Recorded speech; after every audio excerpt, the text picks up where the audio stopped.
Subscribe now and press the bell icon. Never miss an update.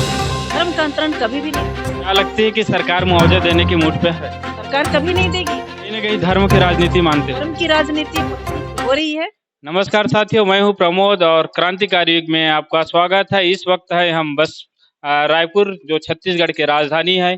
यहाँ रायपुर में छत्तीसगढ़ के जितने भी मानवाधिकार कार्यकर्ता और साथ ही साथ सोशल एक्टिविस्ट लोग आए हुए हैं। इसी कड़ी में हमारे साथ है हमारे दीदी सेवती पन्ना जी, जो काफी सोशल एक्टिविस्ट है और महिलाओं के अधिकार के लिए अपना आवाज बुलंद करते हैं। जसपुर से आए हुए हैं हमारे बीच। दीदी, सबसे पहले आपका स्वागत है। जोहार, मैं सेवती पन्ना जसपुर जिले में रहती हूँ। एक एक्टिविस्ट के रूप में काम करती हूँ, मानव अधिकार कार्यकर्ता भी हूँ और मानव तस्करी वाले मुद्दे में मैंने बहुत ही ज़्यादा पहल किया इस पर, और देश दुनिया भर में मनुष्य की तस्करी होती है उसको मैंने हाईलाइट किया।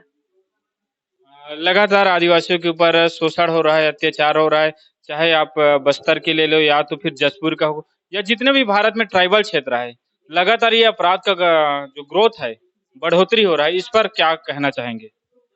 देखिए, आज सबसे बड़ी बात तो है कि मानव अधिकार अब खत्म हो गया है।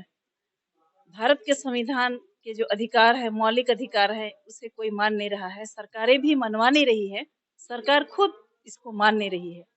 इतने सारे अधिकार दिए हैं ह्यूमन राइट्स के, फंडामेंटल राइट्स इतने ज्यादा हैं, लेकिन उनका सभी का हनन हो रहा है।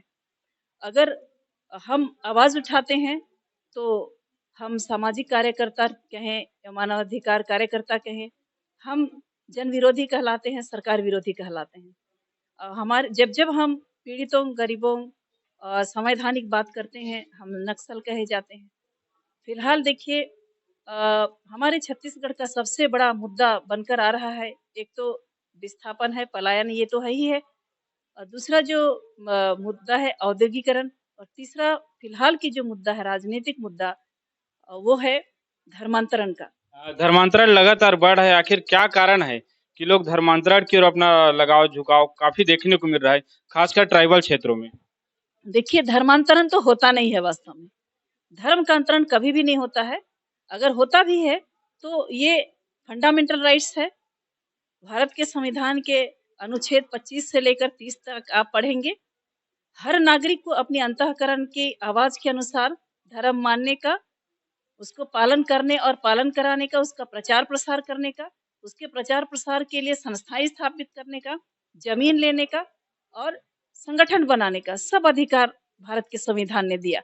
इसके बावजूद भी अगर कोई बोलता है धर्मांतरण की बात, और अगर कोई एक धर्म से दूसरा धर्म जा रहा है, तो उस सामने वाले को चिंतन करना चाहिए कि अपने धर्म से लोग दूसरे धर्म में क्यों जा रहे हैं।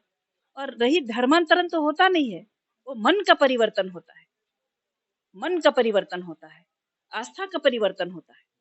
आज आजादी को 70 साल से अधिक हो गया। भारत के संविधान उस प्रकार से लागू नहीं हुआ जिस प्रकार से हमने स्टार्टिंग में कल्पना किए थे। बाबा साहब अम्बेडकर ने जब इनके नींव रखे थे, क्या कारण है कि संविधान को आज भी, चाहे वो केंद्र में हो चाहे राज्य में बैठे हुई सरकार हो, पूरी तरीका से लागू नहीं हो रहा है? देखिए, आज पर्यंत सत्ता कुछ ही के हाथों में है, चंद हाथों में सत्ता आज स्थापित है, और लोग कभी नहीं चाहेंगे कि उनकी जो सत्ता है वो तीसरे हाथ में सौंपी जाए, चौथे हाथ में सौंपी जाए। अपनी सत्ता बरकरार रहे, इसके लिए कई हथकंडे अपनाए जाते हैं। कुछ लोगों को तोल मोल करते हैं, धर्म के नाम पर बांटते हैं, जात के नाम पर बांटते हैं। लोग अगर संगठित होना चाहते हैं तो ऊंच नीच जात के नाम पर बांट दिया जाता है। आज धर्म की भी राजनीति चल रही है और समाज की भी राजनीति चल रही है। अगर फलाना धर्म है, फलाना जात है, तो उस पार्टी के होंगे, और फलाना धर्म है, वो धर्म है, तो उस पार्टी के होंगे। कहीं ना कहीं धर्म की राजनीति मानते हैं। धर्म की राजनीति पक्की हो रही है और जात की भी राजनीति चल रही है। यहाँ वर्ग विशेष का धर्मांतरण की बात कही जा रही है।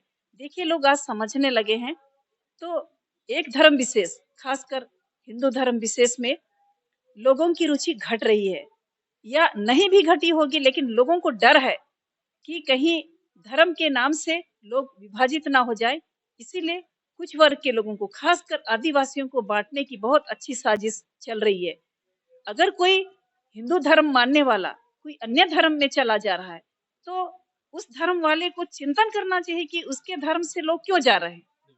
आपने अपने धर्म में, धर्म के कर्म में, धर्म के रीति रिवाज में, धर्म के पालन में कहीं उनको स्थान नहीं दिया होगा, समानता नहीं दी होगी।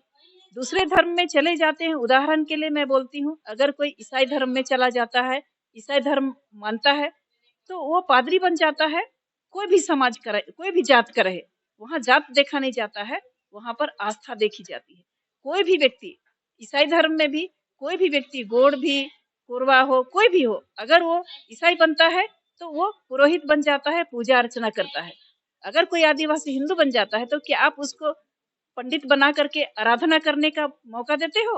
आप पूजा पाठ करवाते हो क्या? और क्या उनको बराबर सम्मान देते हो? कहीं ना कहीं आपने बराबरी का दर्जा नहीं दिया छोटे जात को, आदिवासी को, एसटी को, एससी को, ओबीसी को। तभी तो आज धर्मांतरण चल रहा है लोगों का, और आप जबरन उनको वन फिराने की बात कर रहे हो, जबरन धर्मांतरण की बात बोल करके आतंक मचा रहे हो। एक सूत्रीय एजेंडा लेकर के आप काम कर रहे हो, अपनी राजनीतिक रोटी सेकने के लिए। इंसान के साथ, संविधान के साथ और मानव की आस्था और भावनाओं के साथ मत खेलो। अभी देखा जाए तो सरकार ने कुछ कैदी जो बंद थे जेल में, उनको कुछ दिन, साल भर, 1.5 साल या जो छोड़ दिया गया बिना कुछ सबूत पाए गए। तो क्या सरकार इतने दिन उन लोग को कैद में रखा, उनके परिवार वाले ना जाने किस प्रकार से प्रताड़ना का झेले होंगे, इस पर आप क्या बोलना चाहेंगे? देखिए, ऐसे जो निर्दोष बरी हो जाते हैं उनको तो क्लेम करना होगा, मुआवजा करना पड़ेगा। क्योंकि जितने दिन अगर उन लोग काम करते, अपने घर में रहते, कमाने वाले हैं, उनकी रोजी रोटी उन्हीं से चलती, तो निश्चय ही जितने दिन नहीं काम किए, उनका भरण पोषण नहीं हुआ, उनको रोजी रोटी नहीं चली, उनके मालिक होने का जो अधिकार है उससे वंचित किया गया, पिताजी की और पत्नी की जिम्मेदारी से उन्हें वंचित रखा गया, तो पक्का है उनसे मुआवजा और भरपाई करवाने चाहिए। क्या लगती है कि सरकार मुआवजा देने की मूड पे है? सरकार कभी नहीं देगी। किस चीज को दे रही? जब अधिकार, क्या करना पड़ेगा इसके लिए? सरकार योजना का पालन तो नहीं कराती है तो ये मुआवजा देगी? इसके लिए हम लोगों को मांग रखनी पड़ेगी।